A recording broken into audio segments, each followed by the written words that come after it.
Car ce n'est pas un esprit de timidité que Dieu nous a donné, au contraire, son esprit nous remplit de force, d'amour et de sagesse. N'aie donc point honte du témoignage à rendre à notre Seigneur, ni de moi son prisonnier, mais souffre avec moi pour l'évangile par la puissance de Dieu. Il nous a sauvés, il nous a adressé une sainte vocation, non à cause de nos œuvres, mais selon son propre dessein et selon la grâce qui nous a été donnée en Jésus-Christ avant les temps éternels et qui a été manifestée maintenant par la venue de notre Sauveur Jésus-Christ, qui a réduit la mort à l'impuissance et a mis en évidence la vie et l'immortalité par l'Évangile. C'est pour cet Évangile que j'ai été établi prédicateur et apôtre, chargé d'instruire les païens. Et c'est à cause de cela que je souffre ces choses, mais je n'en ai point honte.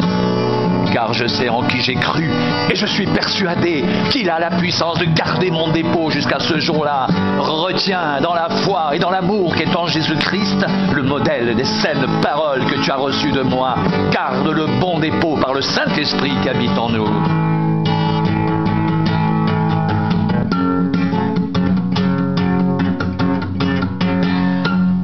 Toi donc, mon enfant, fortifie-toi dans la grâce qui est en Jésus-Christ. Et ce que tu as entendu de moi en présence de beaucoup de témoins, confie-le à des hommes fidèles qui soient capables de l'enseigner à d'autres. Souffre avec moi comme un bon soldat de Jésus-Christ.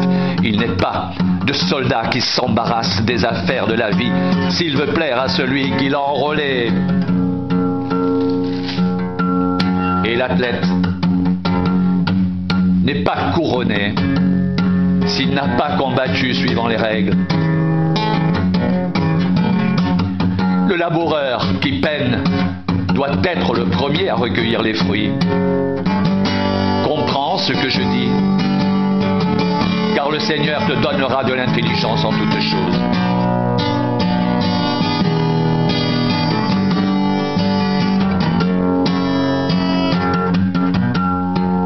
Souviens-toi de Jésus-Christ, issu de la postérité de David, ressuscité des morts, selon mon évangile pour lequel je souffre, jusqu'à être lié comme un malfaiteur.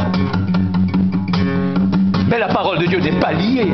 C'est pourquoi je supporte tout à cause des élus, afin qu'eux aussi obtiennent le salut qui est en Jésus-Christ avec la gloire éternelle. Cette parole est certaine. Si nous sommes morts avec lui, nous vivrons aussi avec lui. Si nous persévérons, nous régnerons aussi avec lui. Si nous le renions, lui aussi nous reniera.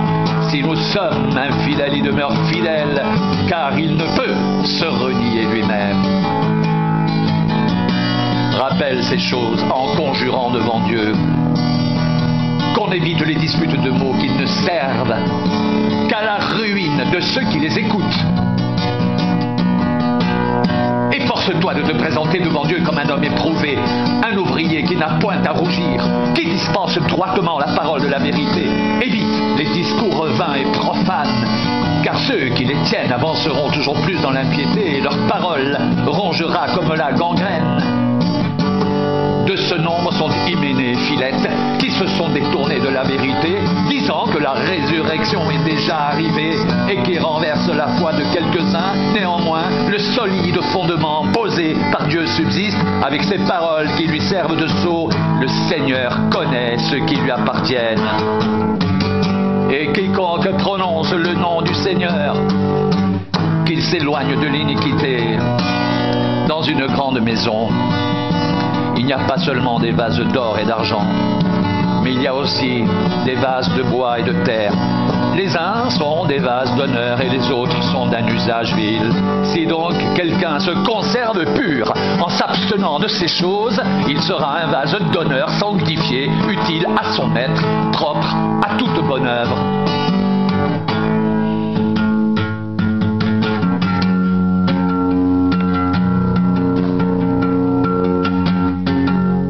Sache que dans les derniers jours, il y aura des temps difficiles, car les hommes seront égoïstes, amis de l'argent, fanfarons, hautains, blasphémateurs, rebelles à leurs parents, ingrats, irreligieux, insensibles, déloyaux, calomniateurs, intempérants, cruels, ennemis des gens de bien, traîtres, emportés, enflés d'orgueil, aimant le plaisir, plus que Dieu, ayant l'apparence de la piété, mais reniant ce qui en fait la force.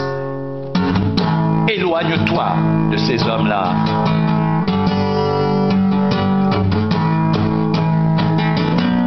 Or, tous ceux qui veulent vivre pieusement en Jésus-Christ seront persécutés. Mais les hommes méchants et imposteurs avanceront toujours plus dans le mal, égarant les autres et égarés eux-mêmes. Toi, demeure dans les choses que tu as apprises et reconnues certaines, sachant de qui tu les as apprises. Dès ton enfance, tu connais les saintes lettres qui peuvent te rendre sage à salut par la foi en Jésus-Christ. Toute écriture est inspirée de Dieu et utile pour enseigner, pour convaincre, pour corriger, pour instruire dans la justice, afin que l'homme de Dieu soit accompli et propre à toute bonne œuvre.